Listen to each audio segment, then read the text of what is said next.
Friends, कई बार ऐसा होता है कि हम अपने जीवन में अपने लाइफ में कुछ करना चाहते हैं, लेकिन हम इस बात से रुक जाते हैं कि लोग क्या कहेंगे।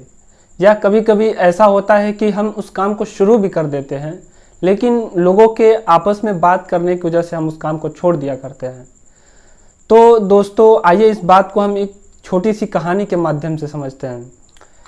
एक बार ऐसा हुआ कि एक शेर था, वो अभी नया नया शुरू किया था शिकार करना। वो जब भी किसी जानवर को पकड़ना चाहता था, वो जानवर उसके चंगुल से बचकर निकल जाता था।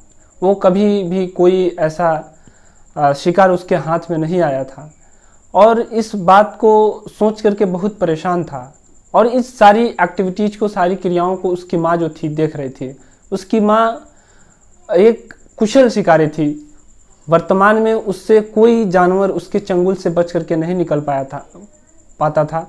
वो प्रत्येक जानवर को जिसको एम बना लिया करती थी, जिस पे निगाह डाल दिया करती थी, उसको पकड़ लिया करती थी।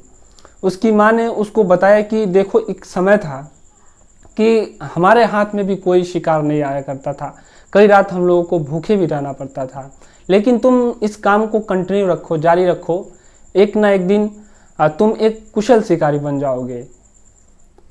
इस बात को सुनकर के उसने कंटिन्यू रखा, शिकार करता था, उसके हाथ नहीं आता था। लगभग 3-4 महीने बीत गए। 3-4 महीने के बाद से वो एक काफ़ी अच्छा शिकारी बन के उभरा और शिकार करते करते एक लकड़बग्घे को पकड़ लिया।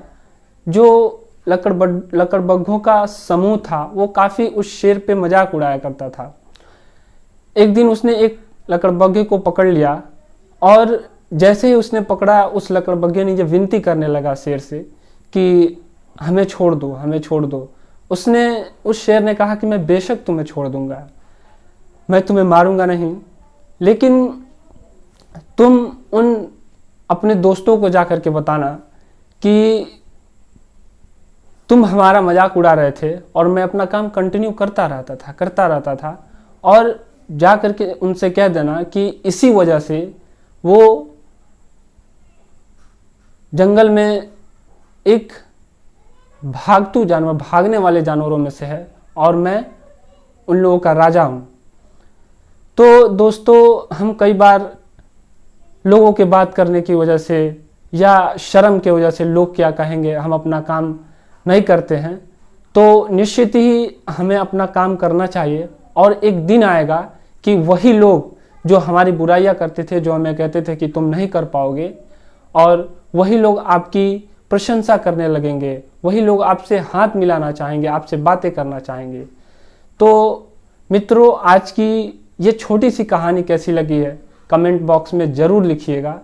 और अगर अभी तक आपने मेरा चैनल सब्सक्राइब नहीं किया है तो ज़रूर करिएगा, अपने मित्रों के साथ शेयर करिएगा। Thank you.